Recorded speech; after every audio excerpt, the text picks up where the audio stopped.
And we are live. Is the establishment to blame? Is the establishment to blame? I'm here with Paul. Welcome, Paul. Welcome to the channel. Welcome to the Solution Podcast. Hello, mate.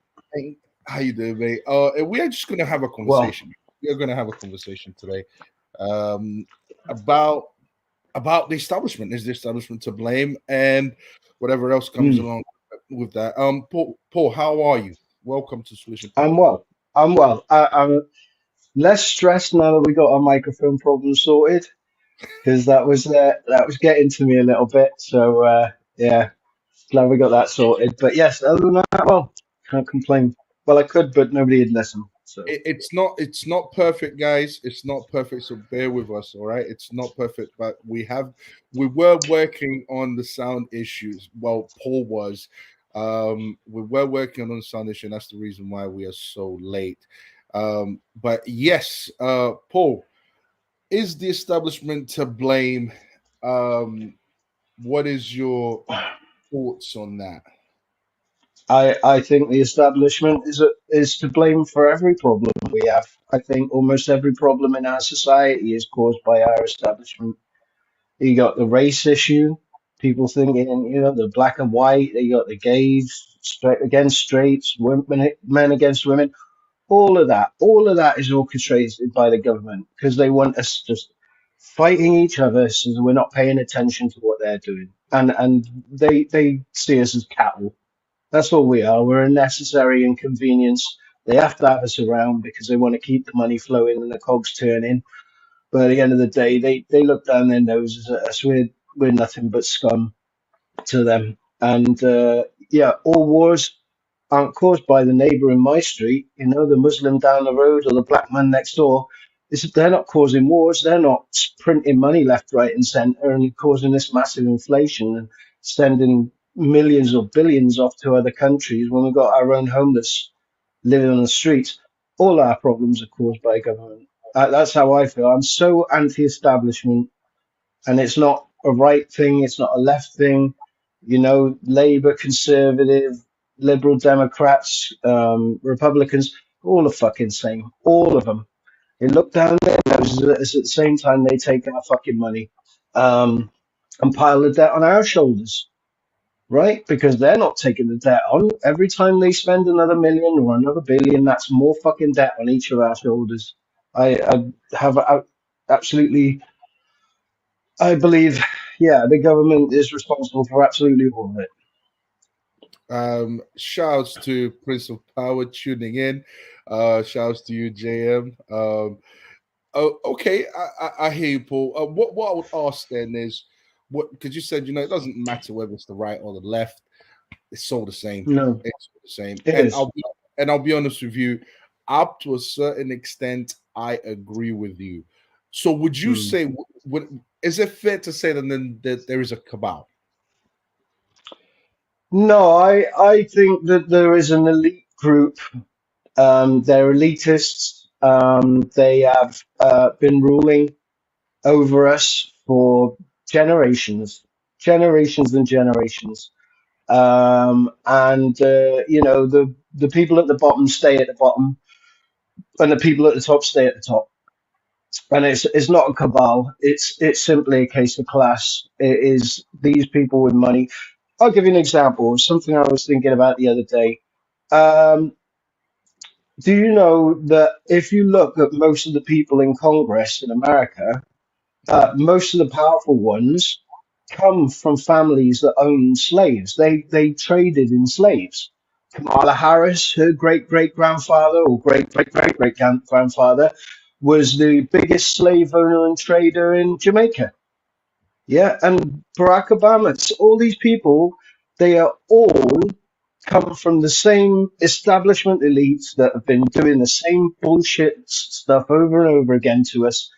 Nothing changes. Those at the top are at the top, and those at the bottom stay at the bottom. It's that but simple. but they would never come out and admit to that. They would never come No, out and say, so wouldn't you call that a cabal then? Because it's not as if they're going to come out and say, listen, yeah, this is what we are, this is what we are about, we want to control you. um I'm thinking they will never come out and say that. In fact, when they do come well, out, They come out to tell us that they are either on the right, either on the left, and they are looking Hmm, after our best interests.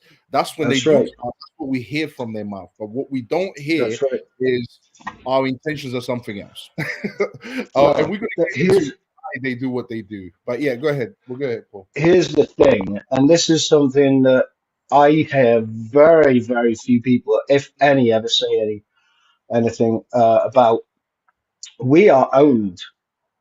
Every single one of us are owned. We are all slaves, and they are the slave masters, right? And this is why I roll my eyes when people are fighting and arguing amongst each other and pointing a finger at their neighbor and saying he's the one at fault for my problems, blah blah blah. But the truth of the matter is that we are all owned. We have no freedom, and these people know it. They create for us a reality of lies in our mind, right?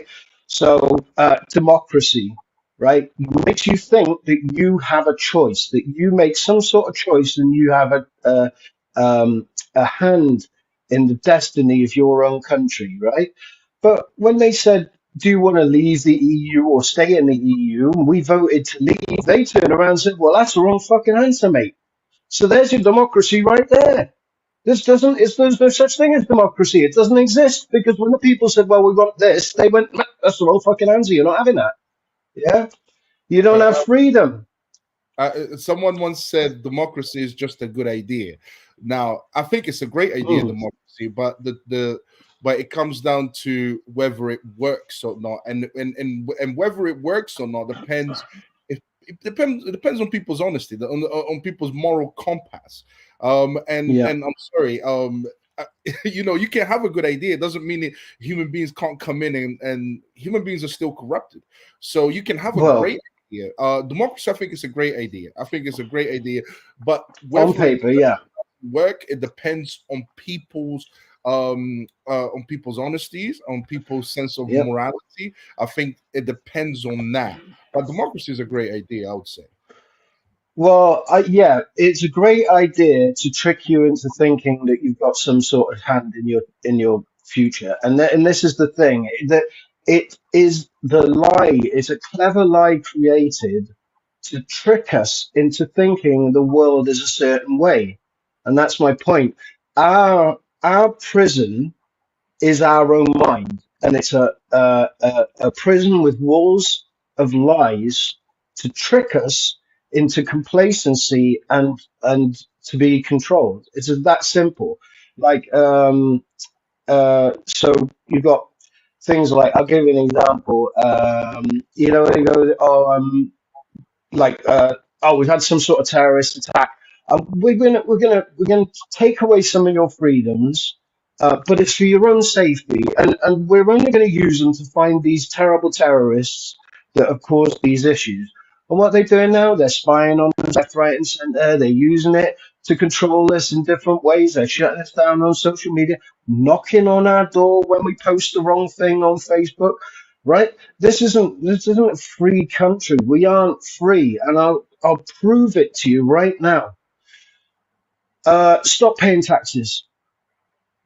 If you're truly free, then you could choose not to pay taxes. But what would happen to you if you stopped paying taxes? You'd be getting a knock at the door. The old bill would be coming in, dragging you out, and putting you in a cell and taking your freedom away. So are you free? No, you're not. No, we're all owned. Don't you You think know, that that's my point. just on the tax bit, don't you think it's important to pay taxes? I mean, how are we gonna, build the roads? Are we gonna build the infrastructure? Are we gonna build all of that? Don't you think it's important to pay taxes? What's your view on that? I heard something interesting the other day that was said, which was if they can print as much money as they like, why the fuck are we paying taxes? Right? Right. Are they? Yeah, yeah. You've got a point. You've got a point. You've got a Right. point. You've So got a point. the reason we're taxed isn't because they need the money, it's because they don't want us to have any more than just enough to survive. They want to keep us on our knees and have the bare minimum so that we're always worrying about debt. We're always worrying about financial problems. We're always worrying about where the rent's coming from and doing extra hours in work, so we're occupied with that, so that we are not paying attention to what these people are doing. And the truth of the matter is, if they can print as much money as they want, which they do, they go, oh, well, we're just going to print another 60 billion and send it over to Ukraine and another 40 billion over to Israel and all this other stuff. Like, well, if you can print as much money as you want, why the bloody hell are you taking the money off us? That's a good point. There you go. Hold on a second, Paul. Shouts to Hassan. Hassan says same here. He's tuning in as well. JM says, I agree. The likes of Farage as his are perfect examples of pointing at others and saying they are the root of my problems instead of being men and taking ownership of their own lives, right? Yeah, I mean, I heard I had something pointed out to me about Farage because I actually, if you look up when he finished with this, if you look up Nigel Farage EU calling out Soros corruption, right? This guy went into the when he was a member of the EU Parliament, he went into the Parliament and he called out all of these MPs for being funded by the Open Societies Foundation, which is a George Soros owned society, and he pointed out, well, there's 167 people on the website that says that you're a part of this open society. Like, I'm going to ask you, have you ever met George Soros? And have you ever taken any money off him? Because we want to know, right? We should know. And they were all booing him and everything else. And I thought at the time, fucking, dude's got the right pair of balls on him. He's gone in there and he's gone bollocks to you lot and pointed, exposed them all. And I thought this guy knows what he's talking about. And then somebody said the other day that what he does is he's actually controlled opposition. So he goes into parties, gets them up to a certain point, and then pulls out just before they're running an election, so that the whole party falls apart. And he's done that twice now. So again, I have a hard time trusting anyone really, but I only go by, and this is the thing, I have a religion. My religion is truth, and I don't care about what people's feelings are or anything else. I care about what's true. What can I see? What can I quantify? And what are the facts of the matter? And Nigel Farage has shown himself. Maybe he was a good guy at one point. Maybe he really was fighting a good fight, but they got to him at some point, I think, which is a shame, really, because he could have done so much good. What is a good fight, Paul? A good fight. Well, here's the thing, right? I think the good fight is speaking truth and exposing the things that are going on. That's the fight. If you've ever heard of fourth and fifth generational warfare, that's basically where governments use information, lies, and media manipulation to win hearts and minds or turn people against one another. And that's what we're in right now. So we're told so many lies, like boys can be girls and girls can be boys, for instance, or or the white man is keeping the black man down and all this stuff, right? Every Muslim's a terrorist. Yeah, these things that are told are ways of manipulating our emotions and the way we think. And this is what fourth and fifth generational warfare is. They're lies. They're all lies.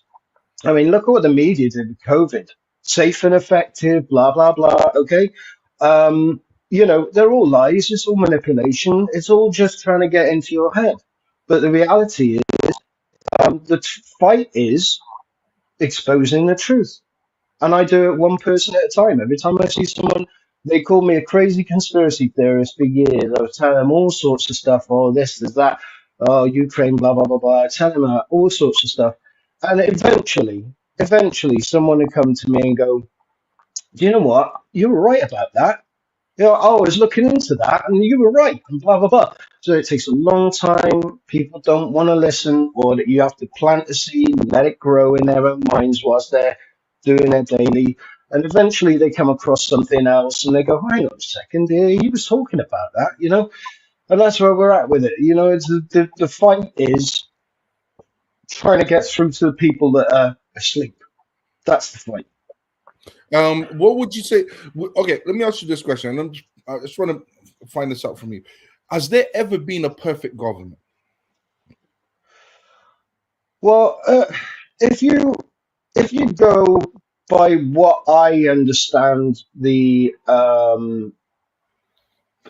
past at least 2,000 years, at least, all governments are run by the same people, and each and every one of them was I'm talking about. I'm simply to talking about. control the Sorry, masses.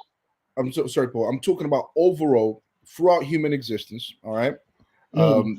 Has there ever been, in your opinion, has there ever been a government which you can point to and say, "Wow, that's the model. That's what we should aspire to." Oh, That's certainly. No, absolutely. Yeah, no, the American system. Checks no. and balances, the three pillars of power.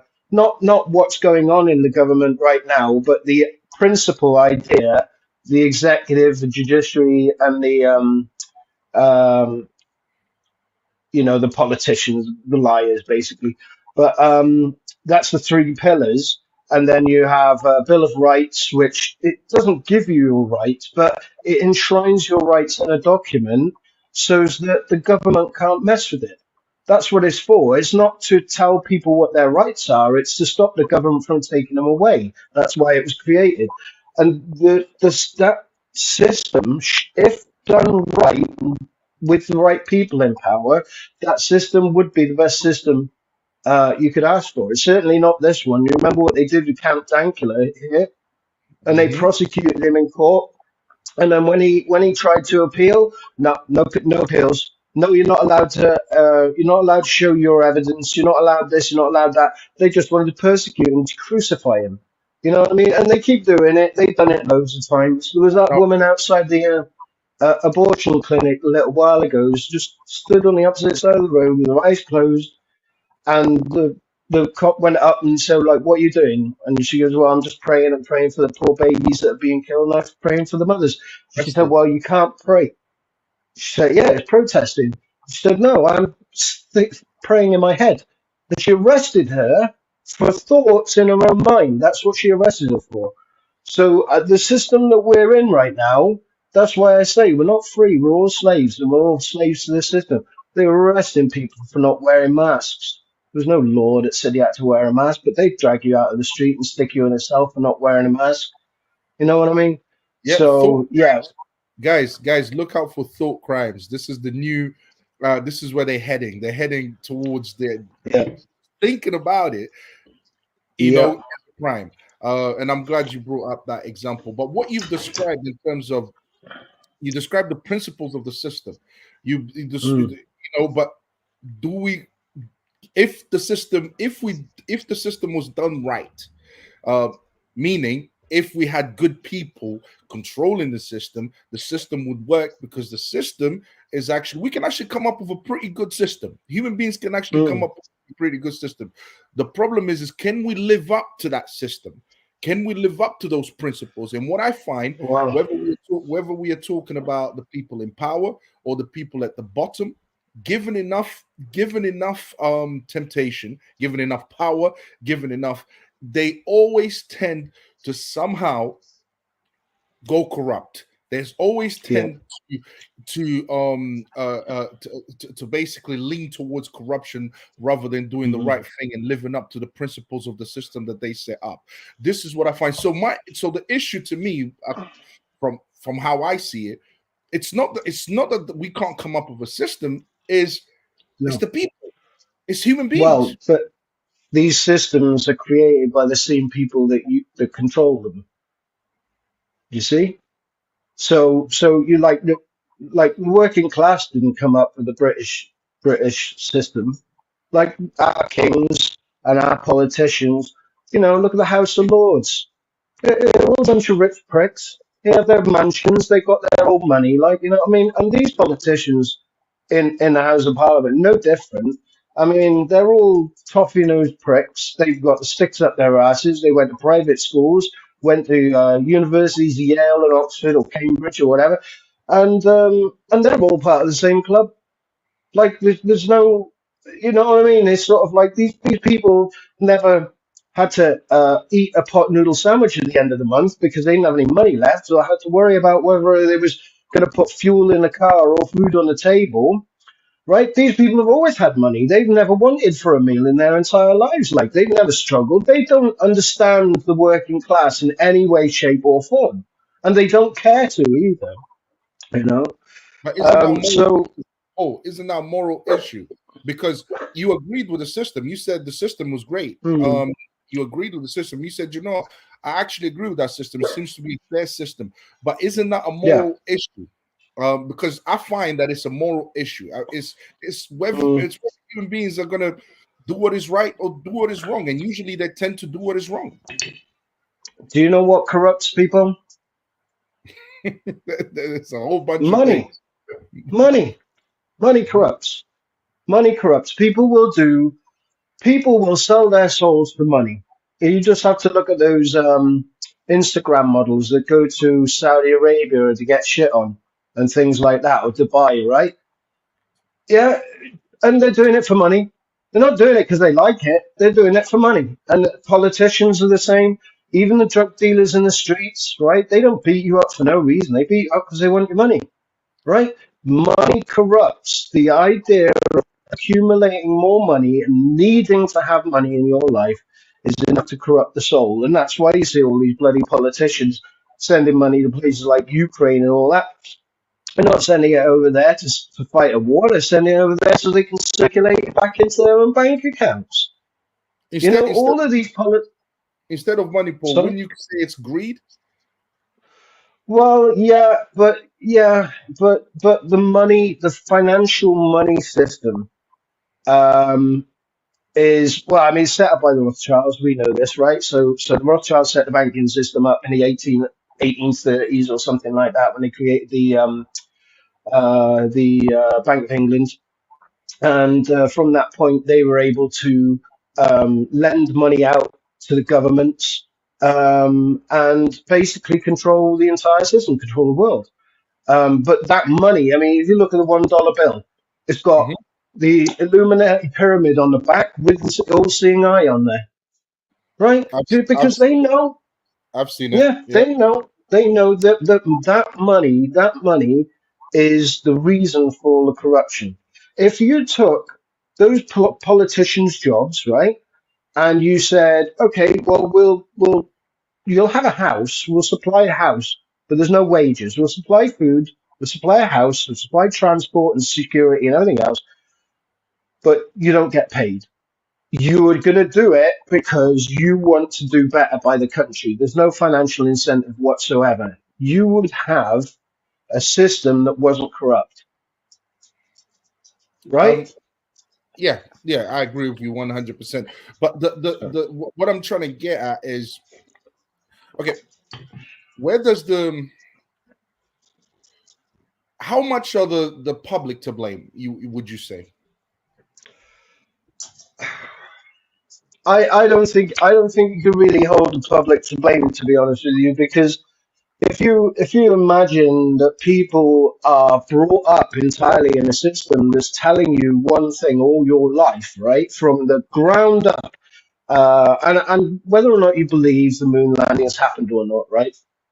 I've seen plenty of evidence to say they haven't. Okay, and I'm more inclined. I mean, I've seen some of the NASA stuff that they put out is laughable. I've got comparisons of things that would just expose the whole bloody thing. But you're brought up from 1 years old all the way up to believe that the moon landings took place, right? Sorry, Paul, can you So, repeat so, that last so, thing? Sorry, Paul, can you repeat that last sentence? Just because we yeah, got some maybe static there. Yeah, go ahead. yeah. I'm just saying that you're brought up from 1 years old to believe that the moon landings happened, and you believe it throughout your entire life. So, why are you ever going to question something like that? That's the thing. So I don't think that it's the public's fault when you're in a system that's designed to keep you in this walled state of lies. Like, I don't think anybody can be blamed for it. I would, however, say that during that COVID stuff, where people started saying, well, if you're unvaccinated, you've got to go to a camp and all that sort of thing, which I had said to me, that is unforgivable. And anybody that says anything like that or feels or thinks it, that's unforgivable because you should know better. You know what I mean? But not seeing the system that you're in because you've always been within the system. I'll give you another example, right? They tell us that the Earth is a crust, um, a, ma- tectonic plates, then a mantle, then a core of iron, right? Okay, and we're taught that from the first fucking few weeks of our lives. It's a globe, and this is how it's built, right? How do they know? How do they know what is down there? Like the deepest hole that ever has been dug is the Kola borehole in Russia. It only went down 11 kilometers. That's one third of the way through the crust. So how do they know what's under there? But they tell us that that's what it is without ever knowing, and we're brought up throughout our entire lives believing that that's the way the Earth is. But there's no proof of it. But that's what we think. We believe that. Why would we question it? It's a foundational understanding of the world around us. So why are we going to question it? So no, I think that is the Earth flat all around. Can I answer that one? I'm going to say I don't know. I don't know because if you talk to NASA or if you look up NASA's own website, will tell you that there are no single photographs of the Earth. They don't have one. Every single Earth photograph is a composite of many different photographs all put together. So they don't actually have. And if you look at the globe that NASA has put out over the years, so every now and then they put a new globe out, right? The continents change sizes and they move around on that. So each time you get a new Earth put out, oh, it's in 2009, 2012, blah, blah, blah. The continents are all different sizes. America's bigger, then it's smaller, then Africa's bigger. And it's like, well, if you can't even get that right, how am I supposed to trust you? Like, how am I supposed to believe you? So I don't know. Is it round? Is it flat?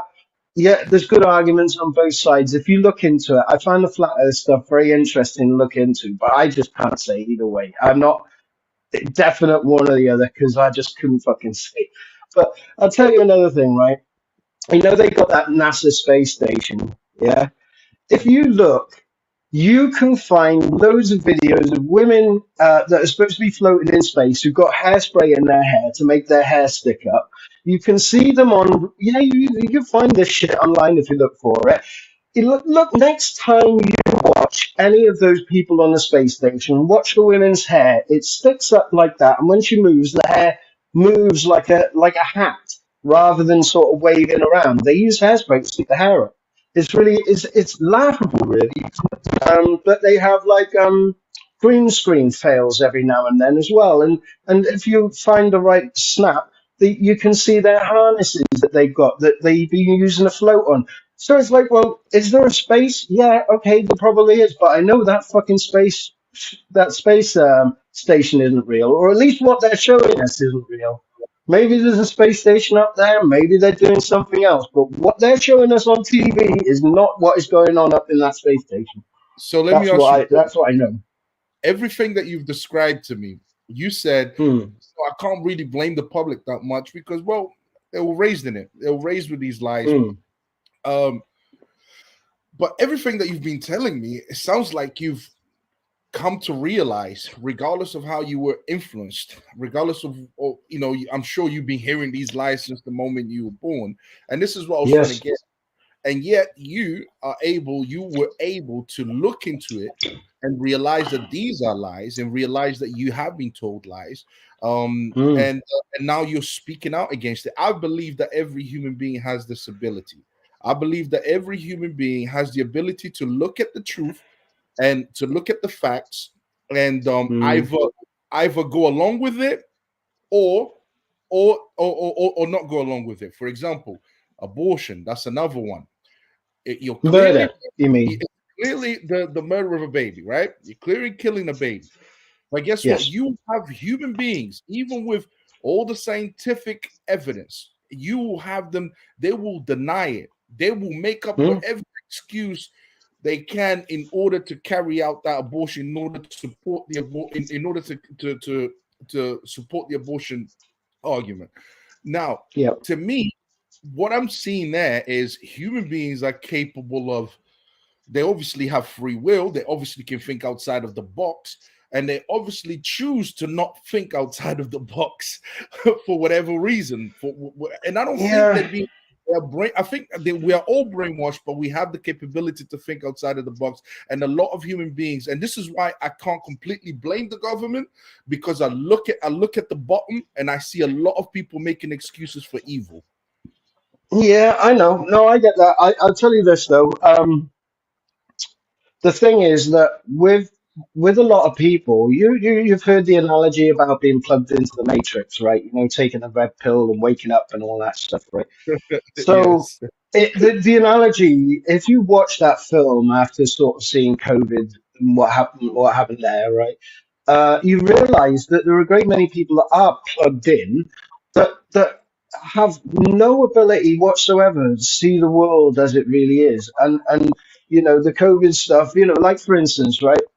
Who in their right mind would wear a mask from the door to the table and then think, oh, well, it's okay to take it off now that I'm sat at the table because COVID's not going to get me, right? But everybody did it. So it's a psychological thing. And this is the problem, is that we've been conditioned from birth all the way through what is it, 14, 13 years of school, where we're conditioned to dress the same, behave the same, think the same, um, agree with the teachers. You know, they tell you to do something, you do it. You're taught to respect authority throughout the entire system. It's not there to educate you, it's there to indoctrinate you. It's there to trick you. Now, I was a terrible child. I got into so much trouble. I couldn't sit still. I couldn't listen. I was very smart. So when I applied myself, I could do really well. Maths, I was very good in, for instance. Um, but I was badly behaved. I kept getting into trouble all the time. So I didn't do well at school. I didn't get very many GCSEs or anything like that. So I had a head start on everybody else because whilst they were still going through the indoctrination process, they'd already kicked me out of it. You know, so I benefited in that way because I wasn't actually all in on the system from the very beginning. They couldn't get through. They couldn't get their lessons through to me in that sense. And you know, as the years went on, I'd catch something about, you know, it was either space or JFK or, you know, the banking, central banking system, all this stuff. And you know, uh, everybody else was sort of like, I think, just getting on with their lives, and I had the curiosity to look outwards and elsewhere. You know what I mean? So if Would I you go to agree? work, I put my head. Would you Sorry. agree, Paul? Would you agree during the COVID period that there was a lot of Hmm. fear mongering? There was a lot of fear Oh, advertisement, put it that way. They were yeah. advertising fear, scaring people, um, and even threatening them with legal consequences if they did not obey, if they did not That's obey right. the rules, so they did not do what they were supposed to do. Yep. I think that's what motivated a lot of people. A lot of people knew it was bullshit, but I think that's what motivated. And I Mm. agree with you up to a certain extent. We are indoctrinated to obey the government. We are indoctrinated. I personally don't have any problems with indoctrination, providing I agree with that type of indoctrination, providing Yeah, I but morality of it. But when I look at when I that's where your pitfall is. 'Cause no offense, all right, but if look at what they do in the Middle East, right? You know, they've got the Sharia law. Women are worth half that of a man. You know, and they get beaten up and used and abused and all that stuff, right? To them, that's morally fine, and their idea of indoctrination would be that sort of treatment. But you wouldn't agree with that, would you? So, no, like, no. you know, right? Okay, but what where does your moral perspective trump theirs? What's to say that you're right and they're wrong? They'd look at you and say, well, you're wrong and I'm right. And this is why I don't think we should be in the Middle East. I don't think we should be messing around with people's minds. I think each country should be left alone to do their own thing. It's none of our business whatsoever. We got to bring democracy to the masses. No, no. Why are you saying your system is the right system and their system's the wrong system? Therefore, we got to go in and change it. What sort of right do we have to change somebody else's country? It's ridiculous. So That, I'm not in favor of indoctrination in any way. I I think that agree. people should be given truth. I agree with Yeah. what you just said. I agree with what you've just said. But what I would say to that is, it's not about them. It's about us. What do we agree with? Yes. So for example, we can. I'm indoctrinated by Christianity. I've studied it. I've come to realize it's the truth. So what I do Mm, is I just stick to what I know. I just stick to hmm indoctrination that I agree with. I don't agree with liberalism. I don't agree with Islam. I don't agree with all the ideologies that came out of the period of enlightenment, right? After the period of enlightenment, Yes. all the ideologies that came out of that since church and state separated, I disagree with all these secular ideologies, right? Secular hmm humanism is another one. Feminism is another one that I disagree with. I disagree with all these ideologies. So I stay in my lane. I have my ideology that I believe to be the truth, and I think, in a sense, this is what you're doing. You're looking at the world, you're realizing that this is a lie, this can't be the truth, that can't be the truth. So eventually you are going to form an ideology out of it. Eventually you are going to be indoctrinated by something. You are going to form some kind of basis to how you think and what the right path is for other human beings, right? And I think this goes into the Well, question I that mean, the thing is, it's so none of Hassan, my business. yeah, go ahead, bro, go ahead. What other people do is none of my business. So I'm very libertarian in that sense. So, you want to be a Muslim, you want to do Christianity, whatever. It's none of my business. I'm into the truth. Mine is the truth, and that's not an ideology. That's just a fact based thing. So you don't build up an ideology from just finding truths.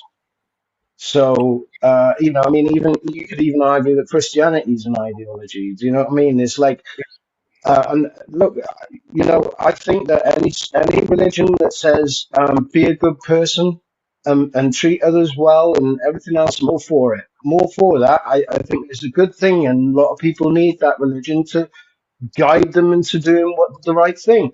But we all know what's right and wrong.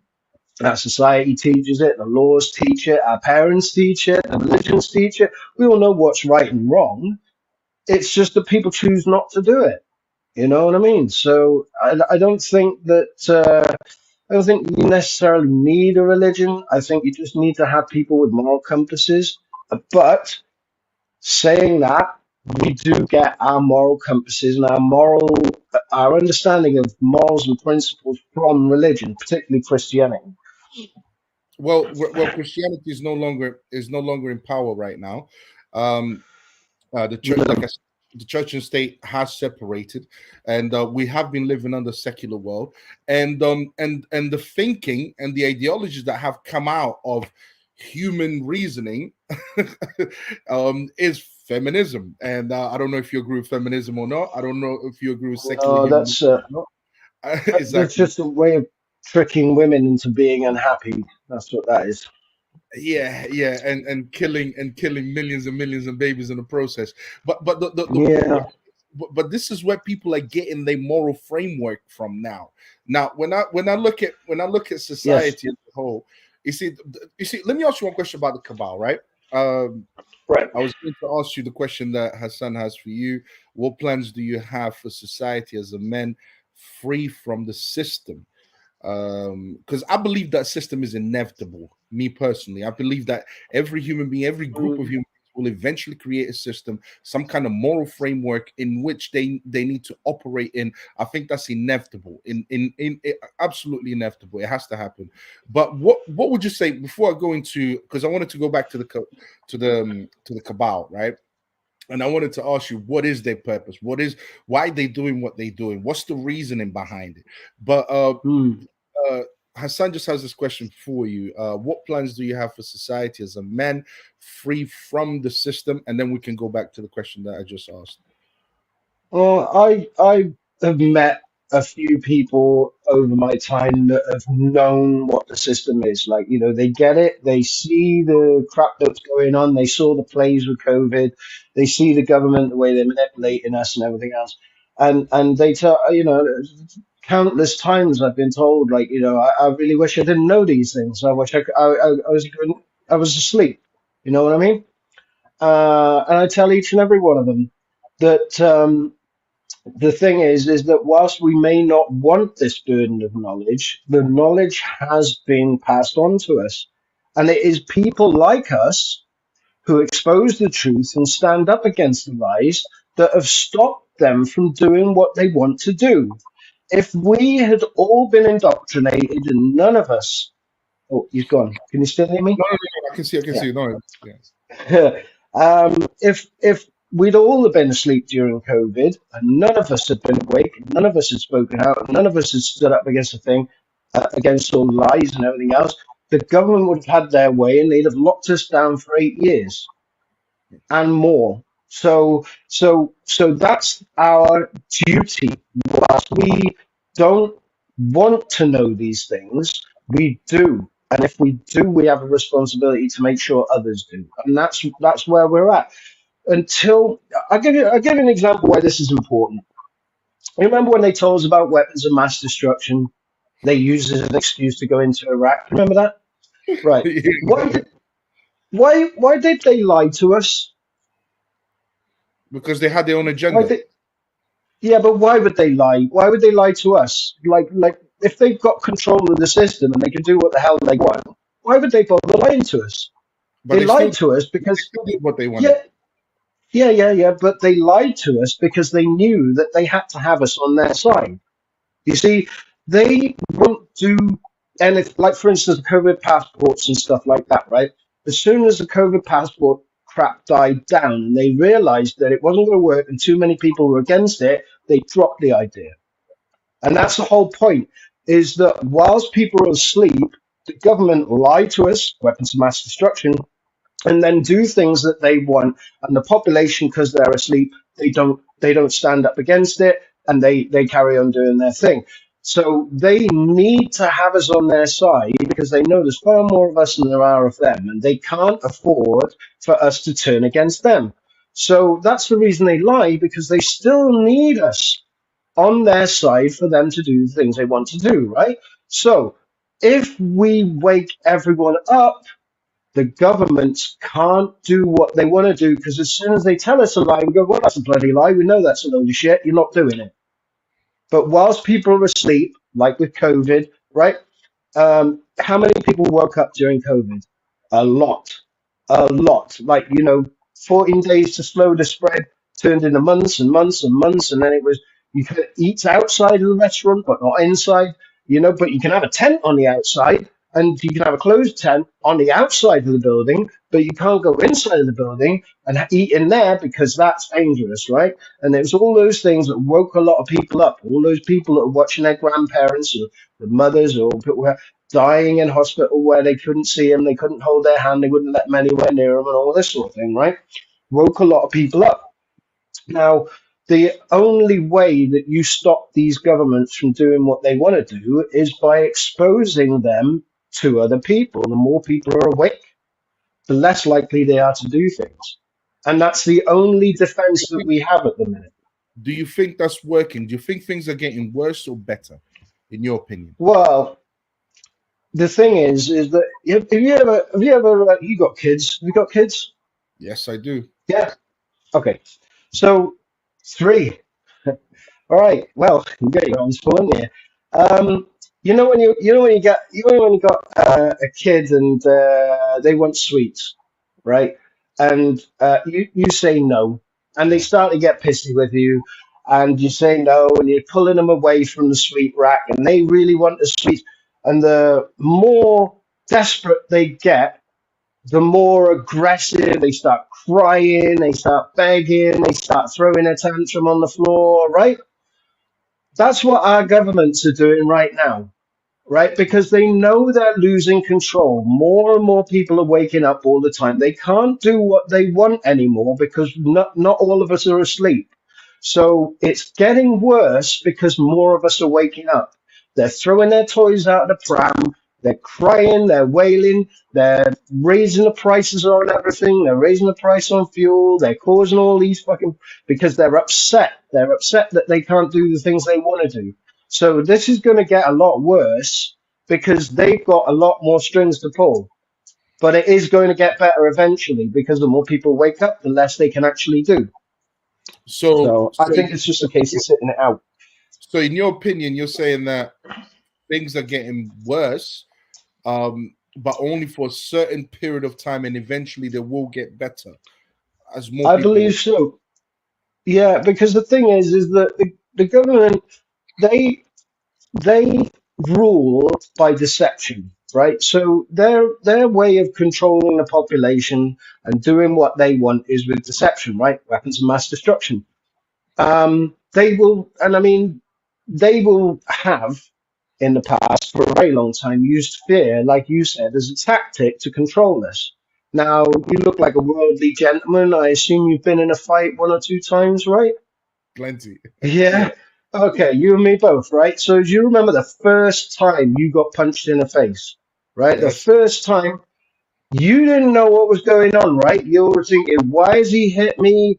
Am I hurt? Is he gonna hit me again? What's going on? You're thinking about all these things, but you're not thinking about putting your fists up and tucking your elbows in and defending from the next punch because you've been it, you're trying to work out what the hell's going on because it's an unfamiliar thing, right? So the way that they use fear is like the way that that first punch felt. They punch you in the face, and you're confused, and you're worried, and you're going on, what the hell's going on? And before you've got time to recover from that one, they hit you again, and they keep hitting you. Foot and mouth, BSE, terrorism, right? COVID, right? Ebola, nuclear war, right? All these things. The environment. Oh, we're gonna climate change. We've been waiting for the seas to rise for the last 50 fucking years. Like, you know what I mean? It's like, but I remember how old you usually like. You've got to be in your what, early 40s, Yeah. right? Remember when you was a kid and they were talking about acid rain in the Yeah. 90s? They said, Yeah. right? And they said that your clothes were going to get burned off the washing line and all that stuff, right? When did that? It never happened. It never happened. So, and it was like the ozone layer. Remember the big hole in the ozone layer, right? You can't see it. It's a big problem that you can't fix. So you need daddy government to come in and fix it. Terrorism, huge problem you can't do anything about, but daddy government can come in and fix it. Same with the COVID, same with BSE, same with foot and mouth, same with climate change or global warming, global cooling, whatever you want to call it. They continually punch us in the face, and before we've had time to recover, they punch us again. They punch us again. Foot and mouth, BSE. Yeah, they keep doing it. Oh, nuclear war. Boom, boom, boom, boom. And so you're always off balance because you're trying to recover from these giant faceless things that you can't see. You can't see the ozone layer, you couldn't see COVID, you can't see the terrorism, you can't see foot and mouth, BSE. You can't see these things, but they tell you they're there and they scare the living daylights out of you. And then because it's such a huge thing, right? It's something so massive that you know that an individual, one person can't fix it. Daddy government then comes in and says, well, we'll fix it for you. You know what I mean? And that's what they keep doing to us. When I look at the quality of human beings that we have today, I'm afraid I don't think things are going to get better. I think things are going to get worse, and I think that the government has more control over people than ever. And the way I look at things is, I don't think there is enough people fighting for the truth. I don't think there is, and I don't think it's anywhere near a lot. I think it's a very small minimum. But when I look at I look at the life as in terms of generations, right? Every generation, right? And the generation that we are producing right now, they believe that a man can be a woman and a woman can be a man. They believe in in pronouns. They believe in only because it's trendy. Yeah, but whatever's trending, they believe in it. Every moral degeneracy you can imagine that the Bible goes against, these people are practicing, and that's right. So when I look at the moral fabric of this generation is so weak that I don't think it can stand up for anything. For anything. They are, Well, to me, as the generations move forward, if you don't produce a good, strong generation, you're not going to you're not going to have a better future. You're going to have a worse future. And I'm yeah. afraid this is where we are heading. And this is why I focus on the public, because there's not much we can do about the government. The government will always have its agenda. It's changing the minds. This is how I define power. I define power by getting people on your side. How many people can you get on your side? Okay, the government only looks at you as a threat if you have many people on your side, if you can convert many people to believe in what you believe in. All right, what they are trying to do is Yeah. get people to believe in what in what they believe in, to believe in their agenda.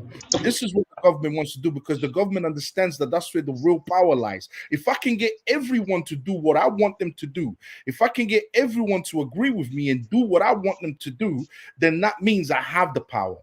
And this is what the government is doing. So when I look at society, when I look at the previous generation, the generation that we currently have now, the generation that's coming, most of these kids are being raised without fathers, without mothers, without any moral framework, and they are literally going to these institutions. They're going to the universities and they're learning all this leftist bullshit. I don't think we've got hope in hell.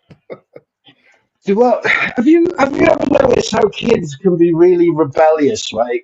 Have you noticed that? Like, the punk generation, the generation, the goth generation, then you had the ones previous to that. Yeah, you always had these outliers, people looking for an identity, right? And I see guys in Swindon sometimes. These guys are punks. They've got the mohawk, all the leather jacket with the studs on it and the piercings. Dude stands a pound, like, but he's in his 50s. He's still the punk, like, you know what I mean? That's his identity. Um, what the trouble that they've got is that well, I give you two things, right? First of all, have you heard this? Have you heard the phrase "strong men create good times, good times create weak men create bad times create strong men"? Right? You've heard Uh, that. I've heard that and I slightly disagree with it, but I can see where they're coming from. But I Yeah. slightly it's they strong. What is a strong man? Today's definition of a strong man will be different from a definition at my father's time of what strong men actually is. And Well, I today's mean, men are yeah, not life was. men are not strong anymore. No, life was a lot harder back then, and that's the thing is that we're from a generation where we had to mow the lawn or we had to start working at an early age and that sort of thing, right? We was always out on our bikes, so you're playing football, scrapping, jumping through trees, going through woods, all that stuff, right? Like kids today don't even go outside; they're always playing on their computers and whatever else, right? But we came from a generation where we got hard knocks, like you got scuffed knees, you got cuts, you got scrapes, you had nails ripped off, things like that. And that was just the way it was. It made you tough just by going, and fights as well. I got the shit kicked out of me in school more times than I can count. And that's just the way it was, like, and it makes you a tough person because you get My used to my being. teachers used to beat me up, Paul. Yes, there you go. Yes, teachers used to do it too. I was raised in Angola. My father and mother they used to slap me when I did something wrong. I used to get Yeah. beat. If I did anything wrong, I used to suffer the consequences for it. These days, kids are not Yeah. raised. They're not even raised with fathers anymore. So it's But whose fault is that? Whose fault is that? It's the government's fault. I blame It's the government's fault. who No, it's the who. government's fault. The government's fault. They incentivized women to be single mothers, so women weren't going to have men in the home because they can get all those lovely benefits and everything else. So they have the kid, they get the benefits, they're living on easy street for the rest of their life, right? And So, and that's the Well, government's just, fault. just to add to what you just said right now, right? And this is, I think, where we differ slightly, because yes, you're right. It was the government's fault. It is feminism, right? Yeah. But my issue is why are those women going along with it? Why are those men going along with it? Why aren't men Hmm. doing behaving themselves? It's like we can all recognize this is bad for us. Because they So don't have to. why don't we do that? Yeah, but they don't have to. That's the thing, is that Like, here's an example, right? Imagine this. Imagine if you said, if you were in the government and you said, right, from now on, if you have a child out of wedlock, you're not going to get any benefits. We ain't going to pay your rent. We ain't going to pay your bills, right? How many children do you think people are going to have out of wedlock after that? None. There you go. So it's exactly. So it's the government's bloody fault. There you go. Your incentive to do it is perpetuated by the government in the first place. But if we You don't see what I change, mean? but Paul, if we don't change, guess what? We are the ones who are going to suffer in the end. So yes, Absolutely. so Absolutely. this is what I'm trying to say. The reason why we're having these conversations is because we've seen that there's a problem. We've seen what the problem is, and now we are trying to get people to change their minds in That's right. order for things to change, right? Exactly. So we Mm. still have to change. The government isn't going to And change. no, exactly. But the only way that you change is by exposing the truth, right? If so, for instance, right, if everybody knew that COVID was a load of bullshit and all their mask mandates and masks don't work, right? I used to say to people, look, if I can fart and still smell my fart, then that mask's not bloody working, right? Okay, and that was the exposure of the truth, right? It's like, well, how can that help you? If I could smell that fart, then that mask's not bloody working, is it? Right? And that's the only way that you expose these things. But say if every person, right, knew that masks didn't work, and every person knew that 6 feet social distancing was a load of crap, and they knew that vaccines didn't work, right? Would we have had a COVID at all? It wouldn't have mattered what the government said. It wouldn't have mattered what was in the media or what the body count was on the bottom of the screen, even though they lied about that. If you died from a heart attack or a car crash and you had COVID in your system, it's counted as death. Remember that? You had between 38 and 45 million cases of flu every year, right, in the West. And then all of a sudden, 2020, there was 1,983 cases or something stupid like that. Where did all the flu go? Like, if people had known those things at the time, it wouldn't have mattered what the government said. You would know that that you wouldn't go along with it. You wouldn't have fallen for the bullshit. So yeah, I think awakening people up, telling them the truth, and even if you could just reach one person, it's a start. You get one person. I got to a couple of people, and they're very well respected people in the workplace, right? Everybody thought I was bloody bonkers. Yeah, I'd be telling them this, telling them that, and I didn't care. I talked about it matter of factly. I'd say stuff that I knew sounded bloody crazy, right? Because I'm not stupid. I know this stuff sounds nuts. Um, but I would tell people, and I'd say it all matter of factly, and I'd have a little rant with people in a smoking shelter and things like that. And I woke a couple of people up. And one guy came up to me and he goes, "Oh, do you know what? After all that talking we did, I saw that stuff about Hawaii. Did you see it? They closed the streets, wouldn't let them out, blah blah blah." And it's like, hey, I see you now are looking for the truth of the matter instead of just believing what's in the media. And that's the whole point, right? And you get one person who's respected, who's well known for not being a conspiracy theorist nut job, and they turn around and say, well, actually, that's not true because the COVID vaccine never worked, blah, blah, blah. And so you've woken that one person up and he's passing that information on to the next. And that's where the government's got a problem, you see, is that whilst people are asleep, it's easy to manipulate.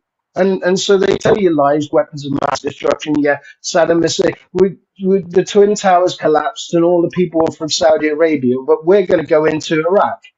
Like, none of it made any sense, right? But people just went along with it. Oh, yeah, terror, so we're weapons of mass destruction. Well, we've got to go in. But if everybody knew that Saddam Hussein didn't have any weapons of mass destruction, do you think the government would have gone in?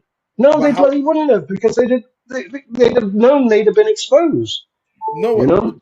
we had a 2 million protest. If I'm not mistaken, there was a 2 million people protesting in London. Mm. Was it London? Kept But that yeah, quiet, didn't they? 2 million. It's like 2 million came out to protest, Mm. but the government still went ahead and did what they wanted to do. I'm It's talking about. it's about majority. It's about majority rule, though, isn't it? I mean, if you got how many people are in the country? 58 million. So there's Yeah, about 58 million people in the UK. Is yeah. about that, right? So if you got 2 million, that's only like what 7% or 8%. That's not even that. It's 5%, 4%. It's not enough. You can't make enough of a movement if you've only got a very small percentage that's willing to stand up and say no. You can piss off. But if you had 58 million people all turning around saying, "Well, that mask mandate that doesn't make any bloody sense. I'm not doing it." Well, would the government being able to do it? Like if every single person walked into the supermarkets without a mask on and just said, "No bollocks to you, I'm not wearing a mask. Do you want my money or not?" Right? They'd have gone out of business. Do you know what the They'd gone problem? out of business. You know what the Yeah. problem is with that thinking? Is that characters like Stalin. Put it this way. Yeah. When the population doesn't agree with the agenda of the government, what tends to happen is, because the government isn't just going to give up, what usually tends to happen is, historically speaking, when you look at these, Yes. I call them atheist regimes in the 1900s, Yeah. and what would usually happen is there would be a huge massacre of a lot of people in order to get the population right back on the line, back on the line again. So yes, you're right, but I don't think the government isn't necessarily going to, even if everyone in England, even if we had millions, the majority came out and said, "Look, we're not going to stand for this," there would be casualties. There would be a lot of people that would, and even if everyone, but the thing is, you see, there's two problems here. People can know that something is a lie or the truth. They can know this, but having the bravery, having the courage to actually risk your life for it, that's a whole nother question. And I think the real issue, a lot of people don't have that courage. They're not ready to die for the truth. Put it that way. Have you ever heard the Mark Twain quote, which was in the beginning, a patriot is a rare and unique thing. For while his cause is just, very few people are willing to stand. But once the patriot has succeeded, then you'll find patriots everywhere. That's a great quote. That's a great quote. So you have to stand up, and we have to, because we've been burdened with this knowledge. We know what's going on. If we don't stand up, right, they get to do whatever they want, and we don't have a say in any of it. And COVID would have carried on for a lot bloody longer if so many people hadn't been so upset about it. And now, to your other point, you said that the government's turn and blah blah blah. Yeah, that's true. But places like Mao in China and Stalin in Russia, the problem with those countries at that time was that there was no other country that was in a position to hold them accountable for what they were doing, right? But if, for instance, something like that was happening in the UK, right, and if they decided, right, we're going to put the military in the streets and we're going to shoot anybody that moves or whatever, we're going to dig mass graves and we're just going to pile them in there, which is what Mao did, what Stalin did, right? Right. The Americans wouldn't put up with that. And not the American government, but the American people. And the thing about the American people is that most of them are armed. And that's why they've been trying to take the guns away from the American people, because they know that they can't go totalitarian in Europe whilst there's still enough people over there with enough weapons that could easily overthrow the government. And that's why they wouldn't do it, you see? So they're trying to take the guns away, and they try to take the bump stocks and silencers and everything else. I'm sure you paid attention to that. They're trying to, and none of it's working. So these people are holding on to their guns, thankfully. But if the American people, rose up and stood up against their government, the government wouldn't stand a bloody chance, because, like they said, an armed citizen is basically a sniper in each grassy knoll when the invaders come. You see what I mean? So I personally think that the American people are not I mean, the American military is the biggest military in the world. But I personally think the American military, sorry, the American people are not sufficiently armed, and I think they are trying to get rid of their weapons, of their right to bear arms. Tell that to the Afghanistans. Yeah, yeah. Tell that to the Afghanis. AK-47s and RPGs, and they held off the biggest, most powerful, and most technologically advanced military for 20 years. I personally, So, do you know what? Do you know people say that? Do you know it's funny, Paul? People say that the Afghan held off America. But I don't think that's true. I think America had an agenda going in, and it oh yeah, was no, it, that's it, true. it was they stayed there because they wanted to stay there for whatever reason. Oh yeah, Long, that's true. if they wanted to bomb the if they wanted to destroy all of them, they would have. But the thing is, Well, look at them. I don't think they held them off. I think personally, No, well, they wanted to stay there for their own I know. agenda, for their own reasons, and this is the reason. So when people say things like in Vietnam, they managed to America didn't win that war. No, America wasn't interested in winning the war. America was interested in going in there to do what they wanted to, especially if it's a war that they provoked, especially if it's a war. They didn't even call it a war; they called it an invasion. Well, yeah. I mean, the thing is that they're doing that now with is it where is it? Is it? Oh man, I can't remember the country, but not Yemen, is it? It's one of the countries in the West that's aligned themselves in the Middle East that's aligned themselves with Iran at the minute, and they've been um, shooting ships in the shipping lanes. They basically shut a shipping lane off. So this country, I can't remember. It's not Libya. It's they call them the honey badgers. They call them the honey badgers. You know the ones I'm on about? I know what you're Yeah. talking about. Anyways, these yeah, there's a country where they're all just camel jockeys, right? They got AK-47s and all this stuff, and they got the rockets and what have you, right? And they literally shut down the shipping lane. They've sunk ships. They climbed onto ships and held them hostage, trying to stop the ships from getting to Israel, right? American government's gone in there with battleships, well, not battleships, but destroyers, fired their missiles into the country, trying to kill these people off. And they're still fighting. They just went, nah, screw you, we're still doing it. And they've still got the shipping lane shut. So you can't tell me, you can't tell me that, like, just because you don't have the same weapons as the government doesn't, you can't win. And the other thing is you're forgetting that the American soldier is sworn to the Constitution. And you'd be asking him to shoot, right? You'd be asking him to shoot on his mothers and fathers potentially, right? With the British government, the British military, they are sworn to the king or queen. Different story entirely. They got no loyalty to the people, which is why our British military is a lot more dangerous to us than the American military is to the Americans. You know what I mean? Yeah, I'm still, I still believe that the military will always be more loyal to. The reason why I think that is just because I'm looking at history, and usually the military is more loyal to the government than it is to its own people, regardless. And we see people's colors when But I've got a question for you. Just moving Yes, outside. mate. What is your view on ethno-nationalism? Do you agree with it? Me personally, I do. You mean like having a national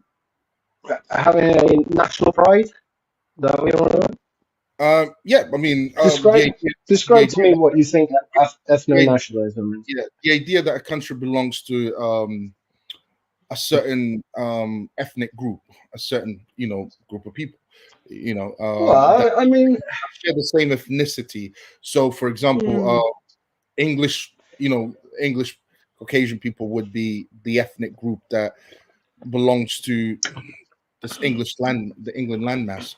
So, yeah, I don't know. I mean, I, Views on I that. think I think it's more about culture than anything else, right? So Mm, my ex-wife, she's a mixed girl, right? And she's her family's all Jamaican. And they came over in the 60s. I use this argument a lot now. They don't like me and I don't like them. There's a big personality issue between us.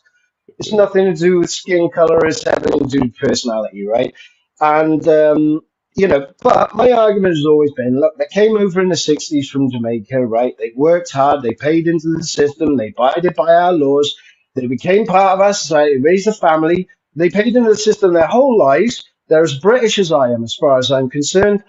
You know what I mean? They've done the work. They became part of our society. They integrated, and it's like, well, they belong here just as much as I do, as far as I'm concerned. Whether I like them personally or not is a different matter, but they've earned that right. I think there are some countries, like for instance, somewhere that's overly black, say Africa or whatever. I think white people can become part of the culture over there because they have what do they call them? Uh, uh, the output. They're what do they call the white people over there? Um, Anyways, you know. I, I'm from I'm, Anyways, yeah, I'm from Angola. I was born and raised in Angola, but my father's oh, Portuguese. okay. I think they're South African anyway. Okay, okay. But yeah, yeah. I think white people can integrate into a black society, right? Most Africans I've met have been really friendly people. Like, I mean, worked with many of them over the years. Um, I don't think there would be any issue with a white person going in and becoming part of their society, abiding by their laws, paying into their system. And I think they'd be accepted as well.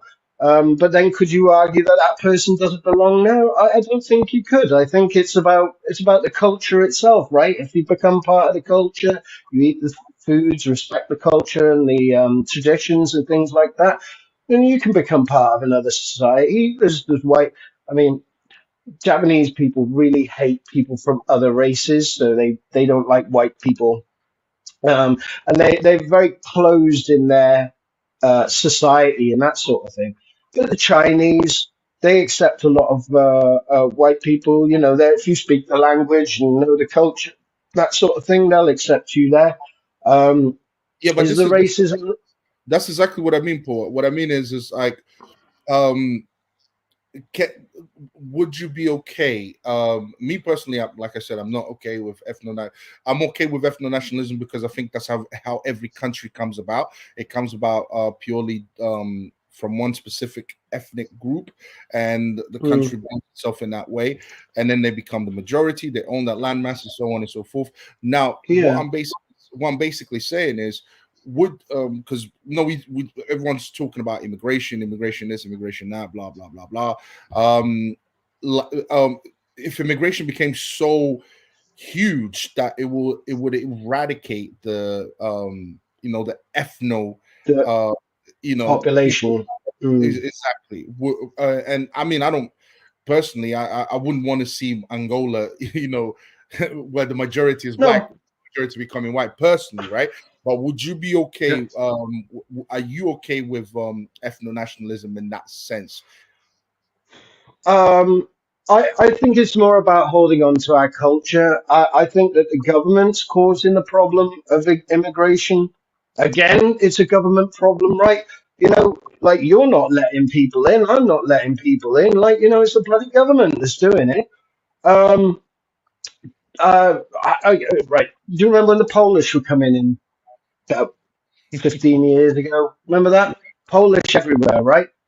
And people, white guys, British people would occasionally say, "Oh, fucking Polish this, Polish that, coming in, taking our jobs." Da, da, da, da. And I'd be like, "Yeah, but do you know how much they earn a month in Poland?" And it's like, at the time they were earning £150 a month, and I'm like, and I'd say to these people, "Listen, if you were in Poland and you were getting 150 quid a month, and somebody said, 'Listen, you can get 4 times as much if you go across the channel,' right? And you get a house, car, blah blah blah blah. Like, I'd go. these people that are complaining would go and everybody else would go. So it's not their fault that they're coming over. It's our government's fault for letting them in the first place, right? But if they're working hard, if they're paying into the system, if they're abiding by our laws and they're becoming part of our society, then all the better. But don't come in, take our money, take our benefits, our medical, our hospital, the police service, and everything else, the schools, and don't ever pay into the system because we can't. Like, if I've been paying into the system my whole life, and the arrangement with the government is, we'll take this out of your money, and for that money, we'll provide you X services like police, fire, medical services, everything else. And I paid for that my entire life. And some Joe Bloggs comes in from another country, and they go, "Yeah, you can have these services as well." It's like, well, now hang on. I paid for those services. These people haven't paid anything for the service at all, so they shouldn't be entitled to it. I say, and I've said it before, what they should do is if somebody wants to come into this country, they have to work for, say, 10 years, and we'll subsidize their medical care, and things will say, okay, look, we'll pay a third of your medical treatment, right? And we expect you to pay the rest. Yeah. And we do that for 10 years. And if after 10 years you can show us that you've been paying consistently into the system and you've become part, you've been a good citizen, then yeah, then the services are free because you paid into them and you've earned it, right? But what they're doing is they're flooding our country with people. They're all fighting age men. There are no women. There are no children. It's like that.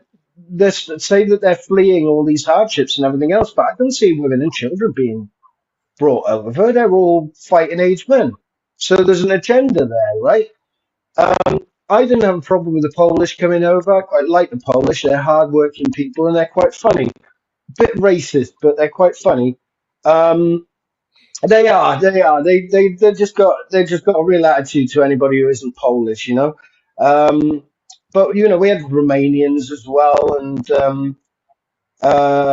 yeah, Africans. Like I said, many Africans come over and worked here. Jamaicans, things like that. Never had a problem with them. Indians never had a problem with them.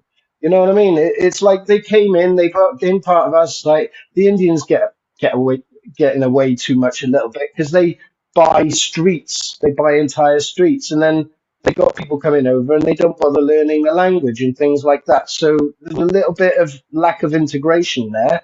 But for the most part, I don't really have any problems with Indians. What I got a problem with is like entire sections of Birmingham and London where you can't walk down there if you're a white person because all the Muslims run it and things like that. And it's like, well, but this is our country. You don't have a right to do that. And personally, I think that you should be taking those people and saying sorry, but you don't mix with our society. You're gonna have to go home.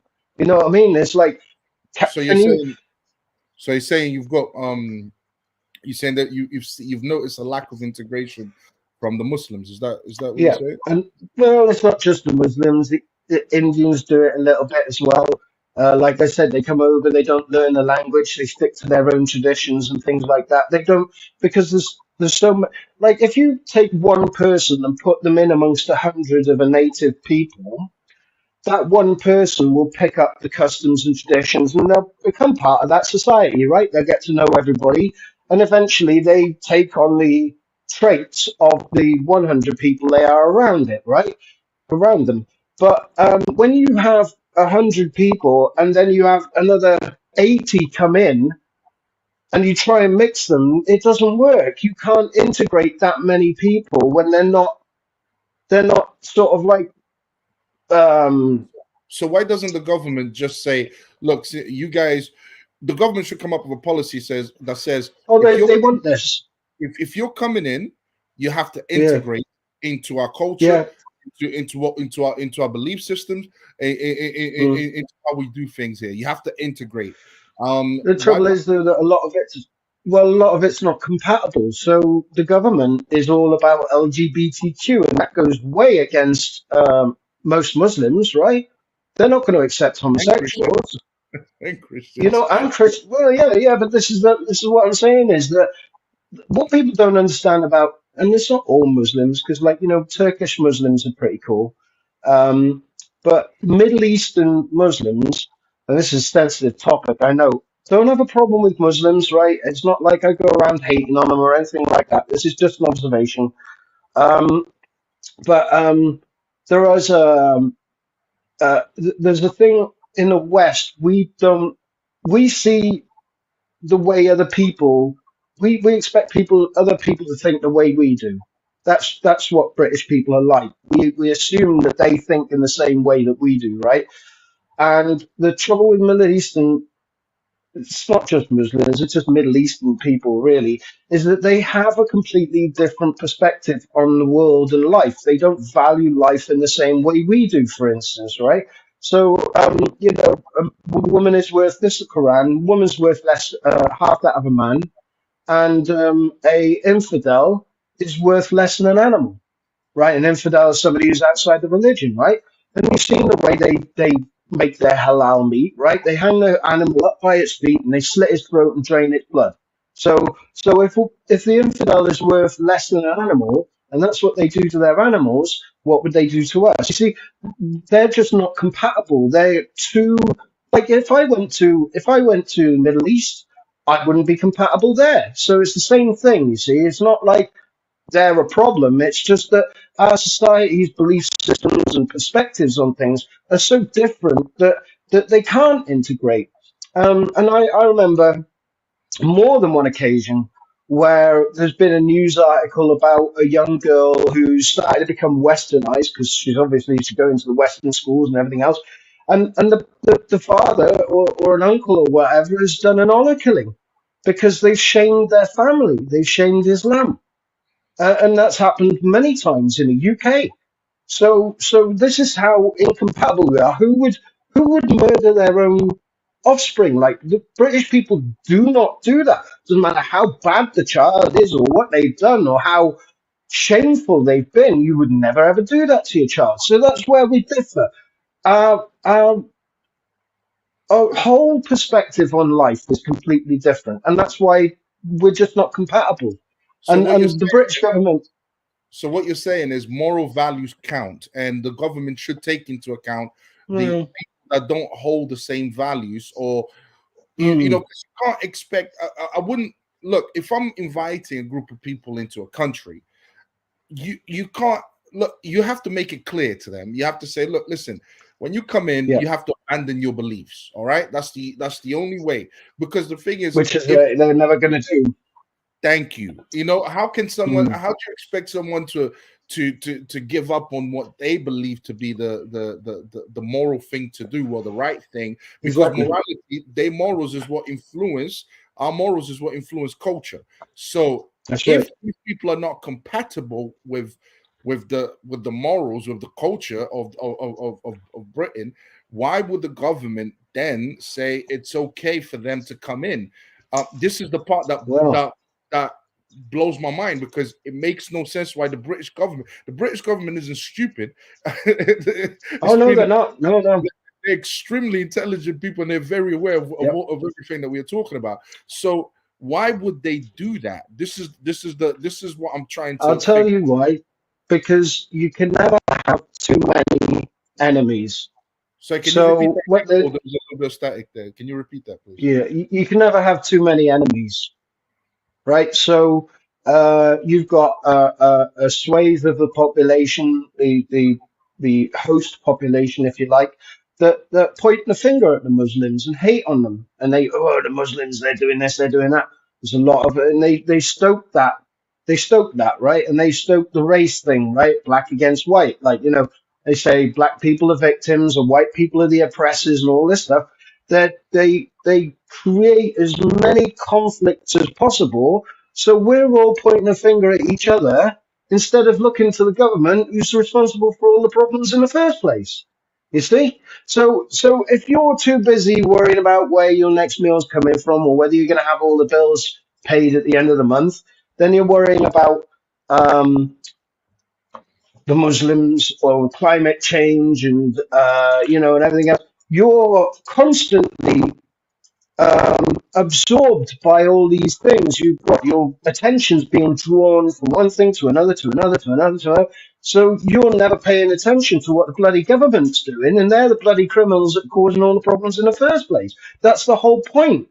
The whole point is to have people like me pointing the finger at, oh, that's the Muslim that's causing this, or the black man that's causing, like, that's the whole idea. That's what they want. They want us to be fighting amongst each other and pointing the finger at each other. Now, I don't blame anybody for my problems. The government's my enemy. Not that there's no Muslim down the street taking money out of my wages every month. Right? There's no black man that's spending countless, printing money left, right, and centre and causing inflation and raising the price of everything. No person on my street's doing that. The government's doing all that. The government's bringing in people that aren't compatible with our society. The government's bringing in people that are taking advantage of the system and putting so much strain on it that the people that have paid for it can't get the service that they've been promised. Like, but it's not an individual person that's doing that or a group of people. It's the fucking government. They're the ones that fault for all of it. And until we all realize that the government is causing every single one of our problems, almost, right? We will still be pointing the finger at our neighbor and the person down the street and this, that, and the other, because that's what they want. They want us hating the police. They want us hating the black man, the Muslim, the women, the feminism, this, that. Like all these things, they want us fighting amongst ourselves. They want us hating each other. They want us pointing the finger at each other. Because whilst we're doing that, we're not paying attention to what the bloody government's doing. So, So that's why they do it. What does the government want? Power and control. It's as simple as that. They want to carry on doing what they're doing, and at the same time, they're keeping us busy by fighting amongst ourselves. That's exactly what they're doing. Oh, the reason why I ask that question is because I hear it all the time. People, every time I ask that question, what do the government want? They always say the same thing: power and control. But I think they have power and control right now. I don't think. Okay, power and control for what? What do they want to control? What do they want? What Well, are we going to do a deep dive into this? Yeah. Because the thing is, what is the? Right. You see, a lot of people say power and control. They stop there, and I hate that because All right. I'm like, okay. If you have power, you have power for a reason, for a purpose. If you have control, control for a purpose, for a reason. No one is doing that. No one just wants power and control for no reason at all. What is the reason that they? Well, doing I this? mean, and what's a lot of politicians. I'll give you an example. Remember when all that COVID stuff was happening, right? A perfect example of this. You do see the New Zealand Prime Minister, the woman. Remember her? Yeah. Right? She was practically coming when she was telling people that they were going to be locked down, they were going to be dragged out of the street, and they were going to be jabbed, force jabbed, and all this stuff. She was practically coming in her panties when she was saying that, right? There's when you've got a narcissist who wants control and control people and oppress them, particularly because they hate us. Remember that. Never forget, they hate us, right? So the more of that sort of thing, the more misery and problems that they can cause, the better, right? And they enjoy that shit. But as for the greater picture, well, you have to look at the WEF, right? Because they're the ones you'll live in the pods, eat the bugs, know nothing, and be happy, right? That's them. Klaus Schwab, who is like he's like a Bond villain, right? Oh yes, you really eat the bugs. It's like Jesus. So where did you get this guy? It's like a cartoon character, right? But yeah, it's true though. But the thing is, right, that their agenda is what's being pushed, and the EU is their agenda is being pushed in the UK and the Western world, right? But then you can go one step beyond that and go, well, you've got the secret societies, then you've got the Masons, the Illuminati, and all that sort of thing, right? And then above that, then you have the 13 families. Have you heard of these? Yep. Right. Okay. So here we are. So you got if you Google it, they try and tell you that the Bush family and that sort of thing are part of it. They're not. But the Rothschilds, the Rockefellers, the Windsors, right? And there are a few others. And what happens is, if you look back at the genealogy of these families, they change their name every couple of hundred years. So they were called something else a couple of hundred years ago. They keep changing their names, but they're the same people. They're the same people who control the world. Now, as for why they do what they do, I'll tell you. Right. Um, imagine Imagine if you were completely outside of the law, like the laws of man don't apply to you. Like you can do anything and get away with it, right? You've got all the money in the world, so you can have and do whatever you want. You can go anywhere you want, buy whatever you want, do what you want to anybody. Like, I mean, if you've got trillions, which these people have, they have trillions. The Rockefellers and Rothschilds have several trillions between them, right? George Soros got a trillion at least, right? So these people, when you can do anything, and they see themselves as gods, don't think two ways about it. They see themselves as gods. They're outside of humanity, right? And they got no soul. They're complete sociopaths. They've been brought up throughout their entire lives being able to do whatever they want, say whatever they want, buy whatever they want, harm whoever they want, without any consequence whatsoever. Right? These people are in their own minds gods, right? They're not human beings. Um, Once you can do all that, life kind of like has no meaning after a while, right? Like if you can do everything, be everything, buy everything, like what's the point? Like you and I, we work because we want to buy nice things, we want to get, make our wives happy, or buy nice stuff for our children, or go on holidays or whatever else. Yeah, exactly. So you've got an incentive. Like there's a reason for you to get up every morning and do the things you do because you want to keep. You've got priorities, right? But if you've got all the money in the world and all the power in the world, and you can manipulate governments, you can do whatever you want, there's no meaning to life, right? It's meaningless. You're just existing. Even though you can do all those things, you've done them. By the time you're in your thirties, you've done it all, right? What's there left? Unless you've got like an adrenaline fetish or whatever. But these people have adrenochrome, so they don't even care about like thrill seeking and stuff like that, right? Um, so what do you do? What do you do? You're a god. You can do whatever you want, and you've got no purpose. Well, you find yourself a purpose. You start moving chess pieces on the board. You start changing the direction of humanity. You might get sick of the society that's going on right now and think, right, okay, let's collapse it and start again, right? And they've done it with the Romans, right? We're towards the end of the Roman Empire, right? They had sexual depravity, sleeping with boys, sleeping with girls, drugs, alcoholism, all that stuff. They Isn't that what we have now? basically, Isn't that what we have sorry, now? what? Pretty much. Exactly. Exactly. Exactly. That's my point. The Roman Empire fell because they gave up their morals and principles and moved into debauchery and sexual depravity, right? And the same with the Greeks. The Greek Empire collapsed for the same reasons. Now they're doing it to us. But it's a controlled thing. They are deliberately collapsing the foundation of our society, taking away the morals and principles and consequences of our actions so that we tear our society apart. And then they'll just build another one up. And that's what they keep doing. So what you're saying is, and correct me if I'm wrong.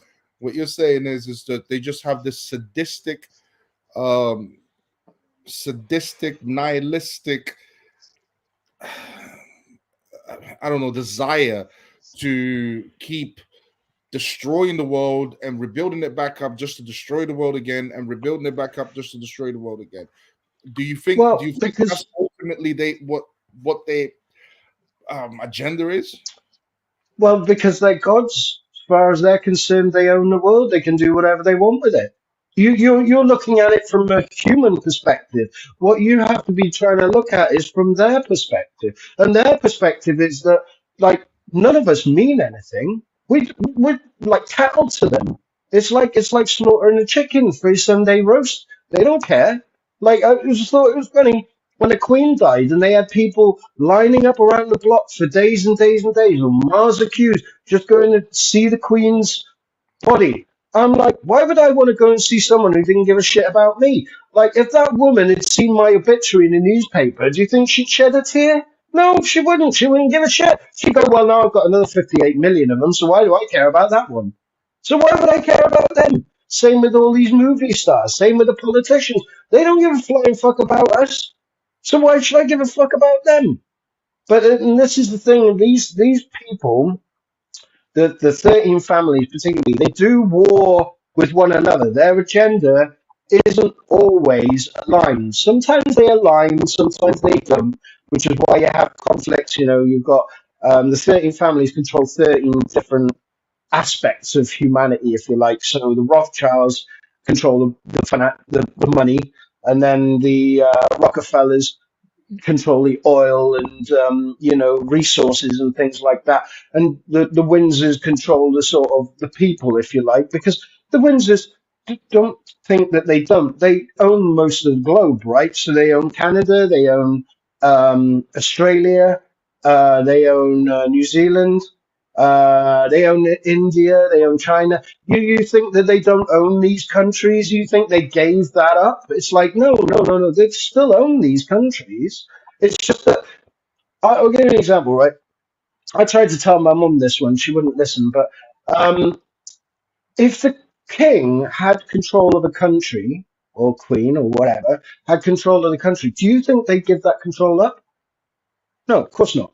But what happened in the past was that the king was seen as the ruling monarchy, and as soon as the people weren't happy anymore, they knew exactly where to go. They went and blamed the king. So that was a risk to the king, because you get thousands or hundreds of thousands of very, very angry peasants all come into the castle at once, and you can't get rid of them, right? So what they did was they created a firewall. They went and created, which is very clever, right? They created the parliament. And the parliament is basically a firewall between the people and the monarchy. So we think that the politicians are responsible for all the problems, and we go, right, we're going to vote them out. We're going to vote them out. We're voting for two sides of the same coin. They're all the same people. And they all, they still have to ask the king or queen's permission for changing laws and things like that. They say it's just tradition, but the truth is that they still control everything. We just don't know it. And that's the safest way for the monarchy to reign. Because if they stood up and took responsibility for it all, and it all goes to shit, the entire country's going to be turning on the royal family. Now we just turn on the politicians. See, very clever, but we don't see it. I've got slightly. I think they are doing it for a purpose. I think they're doing it for a reason, and I don't think the reason why they want so much power and control is necessarily for. It's necessarily for just for these sadistic desires, just to satisfy some because you're right. They've driven every car. They've, God knows what they've done behind closed doors. God knows what they get themselves, what they do behind closed doors. Yeah. They've satisfied every desire you can put humanly possible. But you see, That's right. that all leads to nihilism. Okay, eventually, of course everything it is. becomes meaningless. But the point, the thing is why? Okay, once you've reached that state, what else is there? Once you reach the state of nihilism, what else is there? Because you can't. Yeah. I'm not going to go back to driving these cars again because I've already done it. I'm not going to. I've already satisfied every desire humanly imaginable. So now I'm in a state of nihilism. Where do I go from here? Where do I go from here? This is what makes me believe there is another agenda. And when I look at the generations, when I look at people, when I look at each generation, if you look at them, they are reflecting more and more who they are. The way people are thinking, the way people are behaving, they are thinking the way they are thinking. Remember what I said to you earlier on the show when I said true power is to convert the majority to think and believe as you do. If I can get everyone to think like me, I have real power. I can make real change Yeah. because everyone thinks like me. So I think the reason why they don't like a Christian outside of an abortion clinic praying in their head, the reason why they don't like certain people that hold certain moral standards to come out, the reason why they censor people, the reason why they do all of those things is because they want to fulfill a certain agenda. They want people to Yes, of think course I do. yeah, they want people to think like them, to act like them, behave like them. Mm. And It's and and evil. yeah, yeah, and this is what I'm trying to say. It's a lot of people Mm. haven't got to what is that? Because I mean, look, telling a child that they can take puberty blockers, tell telling I think that's evil. And it's reversible. Yes, Yeah. yes. Mm. So I think that's evil. Why would you want, a child taking puberty blockers? Why would you want to Well, kill? that's a control, population control, isn't it? Yeah, well, there's that element there too. But the thing is, even Mm. that, why would you want that? You see, they have their reasons, and a lot of people haven't tapped into what is it that they're trying to bring. When I see a group of people wanting everyone to think like them, um, I think that looks like a religion. That looks like Well, that look it is a it looks religion. It's a like satanic religion. exactly. It looks like Yeah. a cabal. It looks like because guess what? Me as a Christian, I want everyone to be Christian. I'm sure every Muslim wants everyone to be Muslim. I'm sure people on the left want everyone to be left, and people on the right want everyone to be on the right. I'm sure everyone's fighting for their ideology, and it looks as if the powers that be are winning by the looks of it because everyone is Mm. being somehow engulfed in it, somehow agreeing with them, Yeah. somehow playing by their I, rules. I, I think the tides are turning, particularly on things like the trans issue. So more people are speaking out about it, against it now, but it's starting to run its course a little bit. There's a subreddit called DTrans. If people want to go on there, please don't cause any problems on there. It's called r/DTrans, and the people on there, I'm joined. I never partake. I don't talk to anyone on there, but I see people's posts, and the shit on there is heartbreaking. The stuff they put on there about how they were tricked and manipulated, and everybody was encouraging them throughout the entire thing. And then when they realized they didn't want to do it anymore, they were causing them. These same people were turning on them and telling them to kill themselves and all sorts of things. They chopped their breasts off. The testosterone extended their clitoris, so they had an overly extended clitoris. And these people have ruined their bodies and then realize their mistake, and then it's too late, and then they're trying then to find some sort of acceptance in a body that they're not happy with for obvious reasons. And it is sad. It is it and I read those because um it's keeping in touch with the realization that there are so many people that are coming out of it and realizing the mistakes they've made. But it's really sad. I mean, I'm on a lot of different subreddits. I'm on dating subreddits and things like that. I'm interested to see the dating subreddits basically just to remind me that I don't want to be on dating apps. Because there's some of the stuff in there. You look at it, you go, yeah, I remember. That's what that's like. Yeah, I don't want to do that.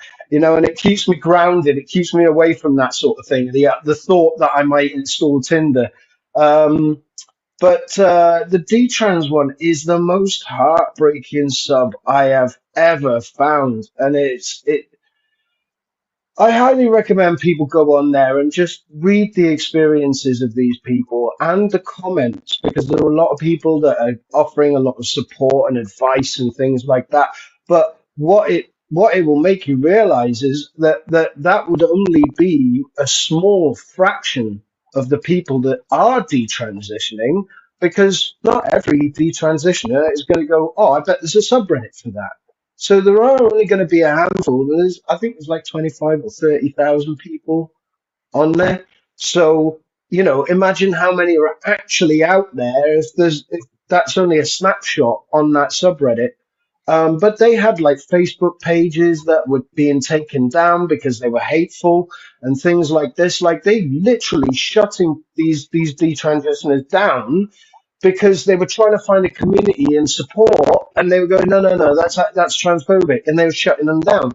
So I think that there's a massive movement away from that sort of thinking now. The narrative is shifting and it's falling apart.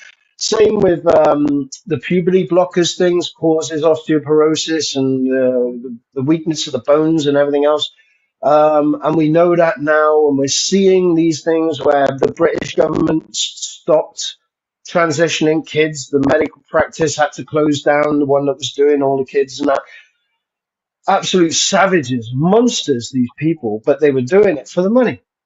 It's financial benefit. Yeah, yeah. I And think the puberty blockers one, it's not that it has closed down. It hasn't closed down.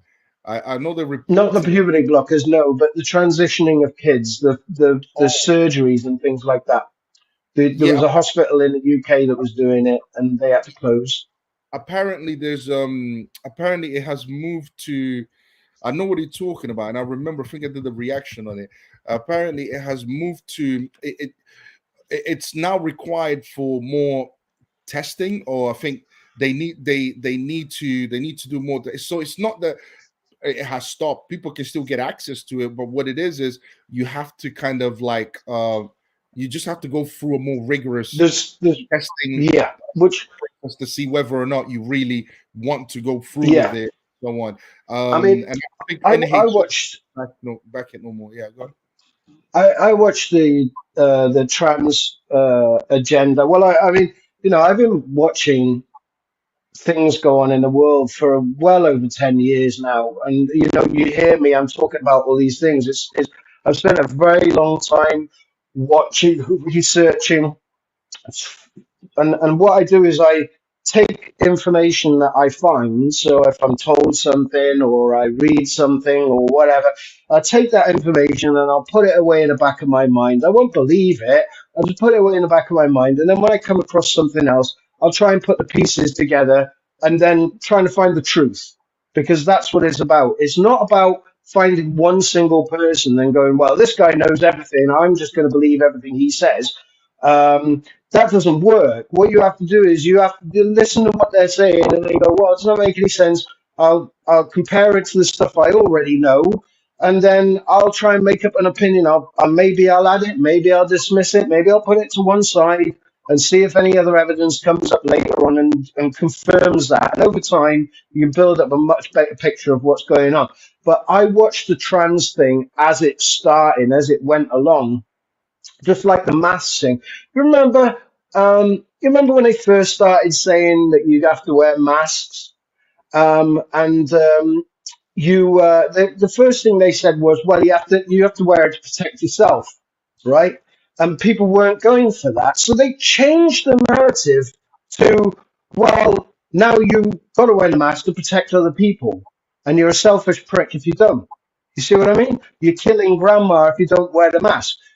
If you were paying attention to all that at the time, you could see the way the narrative changed over time as they perfected what they were trying to sort of get us to do, the manipulation, right? And the trans thing was the same thing. They started with certain narratives and then slowly but surely, and now we're from, well, these people have body dysmorphia and whatever else. They took it off the mental health list. Remember, it used to be a mental health, and then they took it off the mental health list, and they said, no, it's not mental health anymore. This is a real thing. And then slowly over time, it's like, well, you're not accepting me, blah, blah, blah, blah. All the way up to the point now where they're saying, well, trans women are women. And it's like, okay, but if they are women, why are you calling them trans women?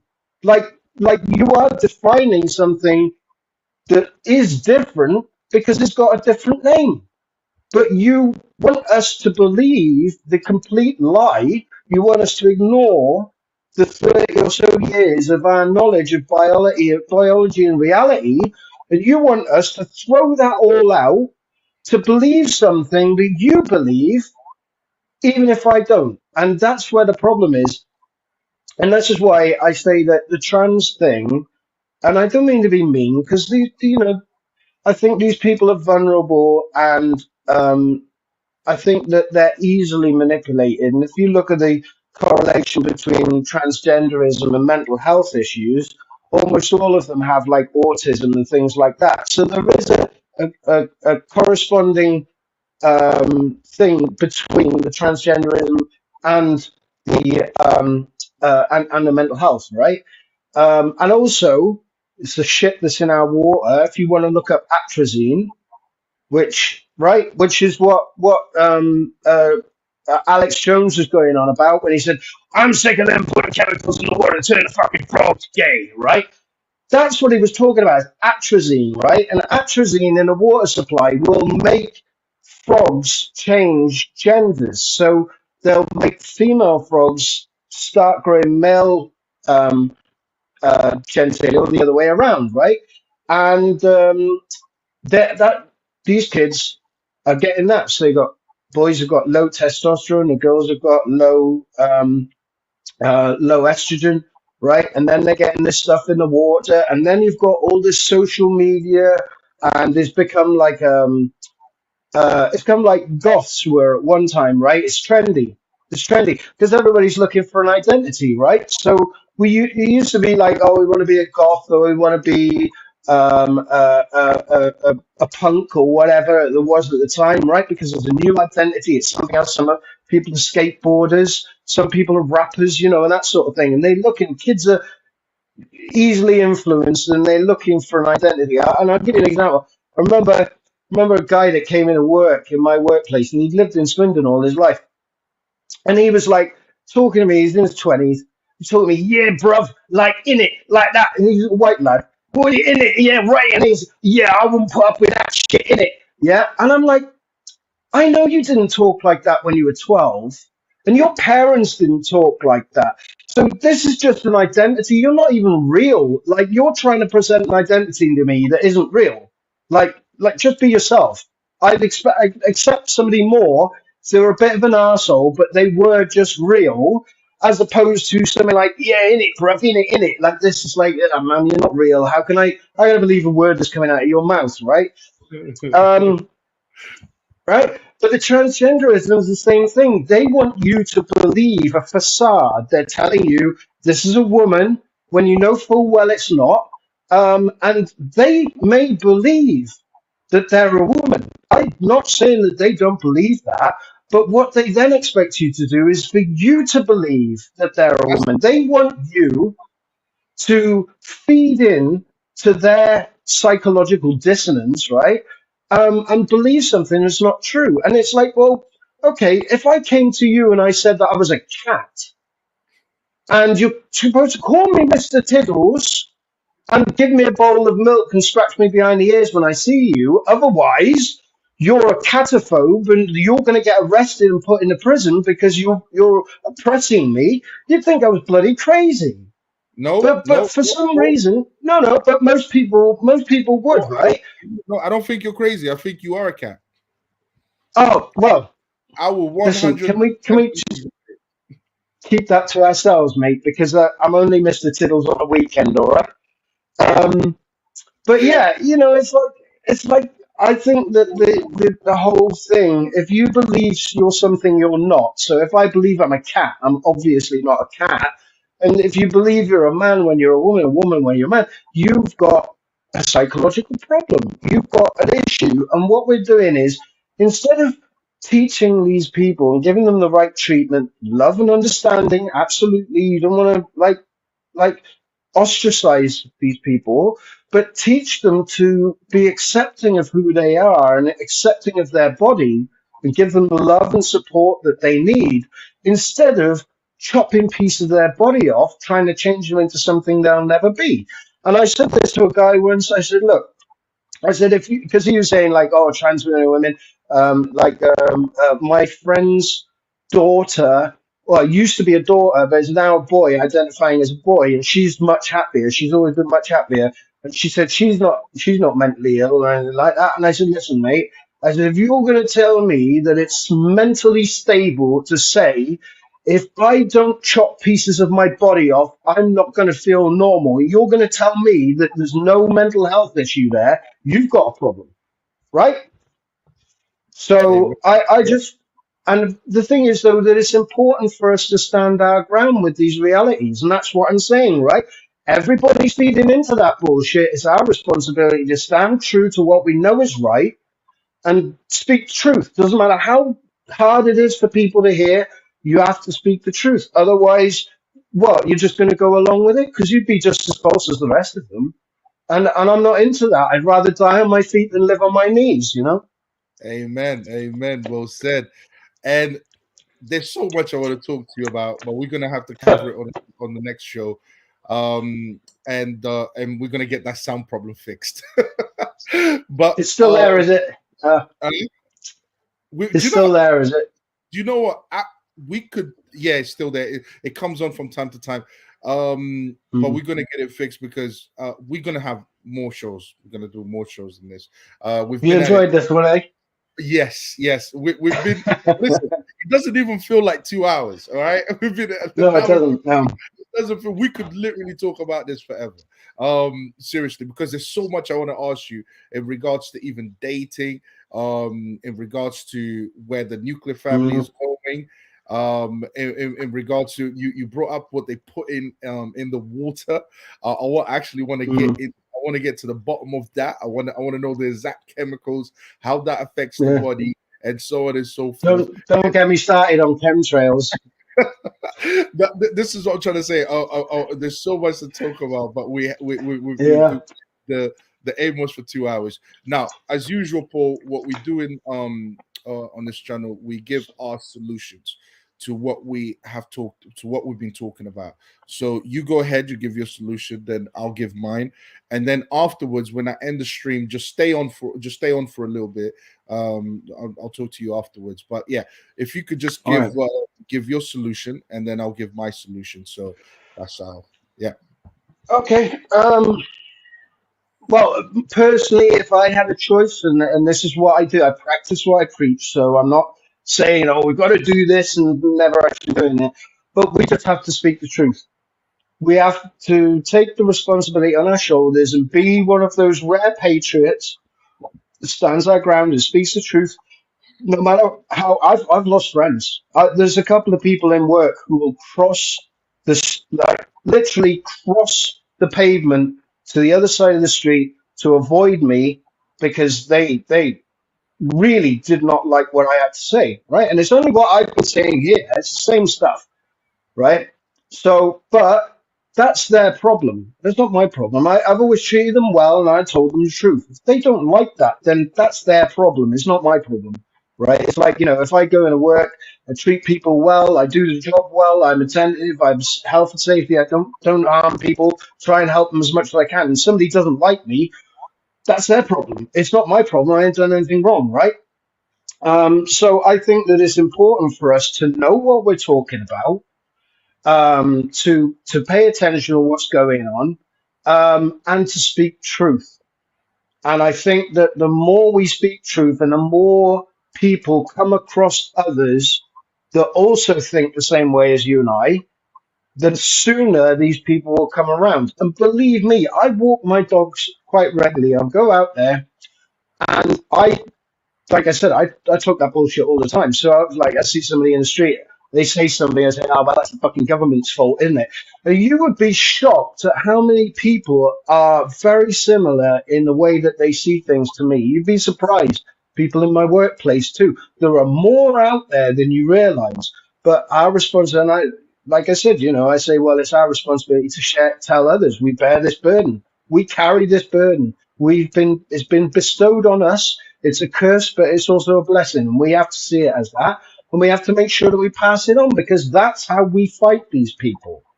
It's the only way we fight these people. Fourth and fifth generational warfare. It's all about information, knowledge, and winning over people's hearts and trying to put some sort of moral perspective back in their minds. You know what I mean? So that's Okay. my solution. My solution is, following from what you've just said, is putting that inspiration It's inspiring people to do the right thing, or inspiring people to do the moral thing, because I Yeah. don't believe that knowledge is enough. I think people can know something and still not follow it because of fear, because of That's true. they don't want to lose their jobs, they don't, for whatever reason, they're greedy, they want more for themselves, they don't, there's many selfishness, there's many reasons. Okay, so having knowledge is, to me, it's not enough. Is what inspires you.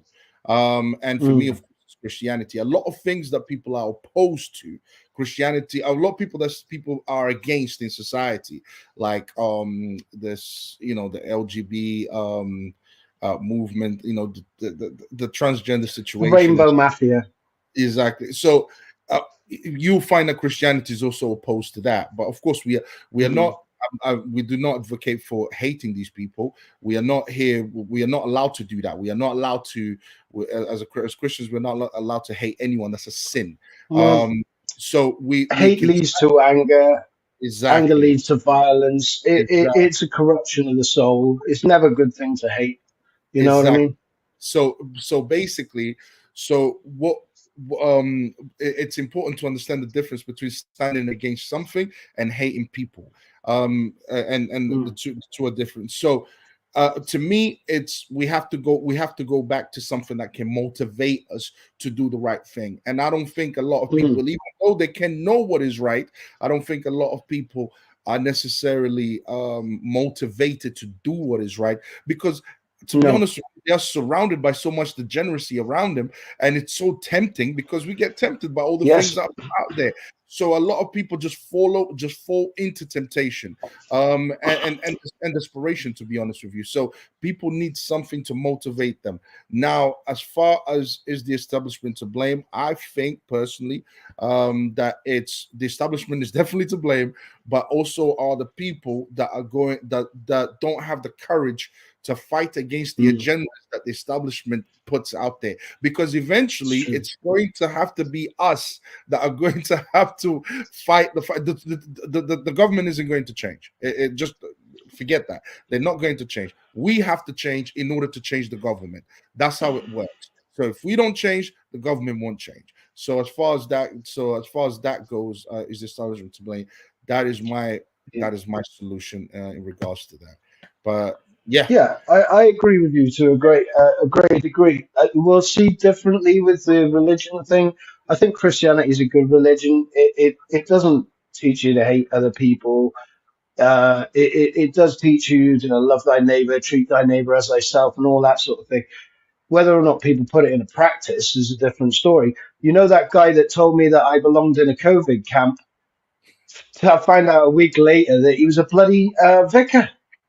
The dude was preaching to people on a Sunday in a church. Love thy neighbor, treat thy neighbor as thyself. The story about Jesus in the ditch and all that stuff. And then he was in work telling me that I belonged in a COVID camp. no, no, no. So Can I ask you you a know, question? Can I ask you a question? Imagine if yes, that mate. guy was, if imagine if that guy wasn't a Christian, because what I'm saying is he would be even worse Yeah, than. So the point is, what Christianity teaches yeah. that Christianity, and I want to have a show just on this alone. But Christianity teaches that we are all flawed, that all of us are sinners, none of us are perfect. So Hmm. we start, the first thing we do is we admit that we are not perfect, because we're not. So up, so we can forget all of that perfection and all of that type of stuff. And it's a struggle for people to become better. But if we want to Hmm. change the government per se, if we want to change the government, people have to become morally courageous. If you're not morally Yes. courageous, look how many friends you've lost. Look how many friends you've lost Hmm. for speaking what you believe to be the truth. So people are Yeah. looking at you like, oh, this guy's crazy. This guy doesn't know what he's talking about. But guess what? The difference is you had the courage to turn around and say, you know what, I'm gonna, regardless of I don't care how many people are gonna judge me, I don't care how many friends I'm gonna lose. Do you know what? I'm gonna stand up for what I believe to be the truth. That takes moral courage. And most Hmm. people, I'm sorry to say, don't have the moral. They can know the truth. They can even know that this is wrong, but they'll go along with it. They'll say, you know what, Yeah. I guess, yeah, I guess it's okay. I guess it's okay. It's not hurting me. Yeah, until it hurts you, and then it becomes a problem. Until it knocks on your door, and then it becomes a problem. And this is the point. Yeah, But I yeah, mean, yeah, there's that go ahead. Holocaust poem. Real quick, there's that Holocaust poem. You can look it up. And it was first they came for the socialists, but I didn't speak up because I wasn't a socialist. And then they came for the union workers, but I didn't speak up because I wasn't a union worker, right? Go. And then they came for me, and there was no one left to speak for me, right? And that's the same thing. There you go. Exactly. You said it well. But guys, thanks for everyone watching today. Salute to everyone watching today. Everyone that's commented. And thank you to Paul for joining me today on this show. Yeah, no worries, mate. We're gonna have more great shows like this. Yeah, it's And been fun, isn't it? yeah, it has been fun. I loved it. I loved it. I'll stay on, Paul. I was going to Yeah. talk to you briefly. But anyways, guys, salute to everyone. And yeah, we'll see you next time, guys. Peace.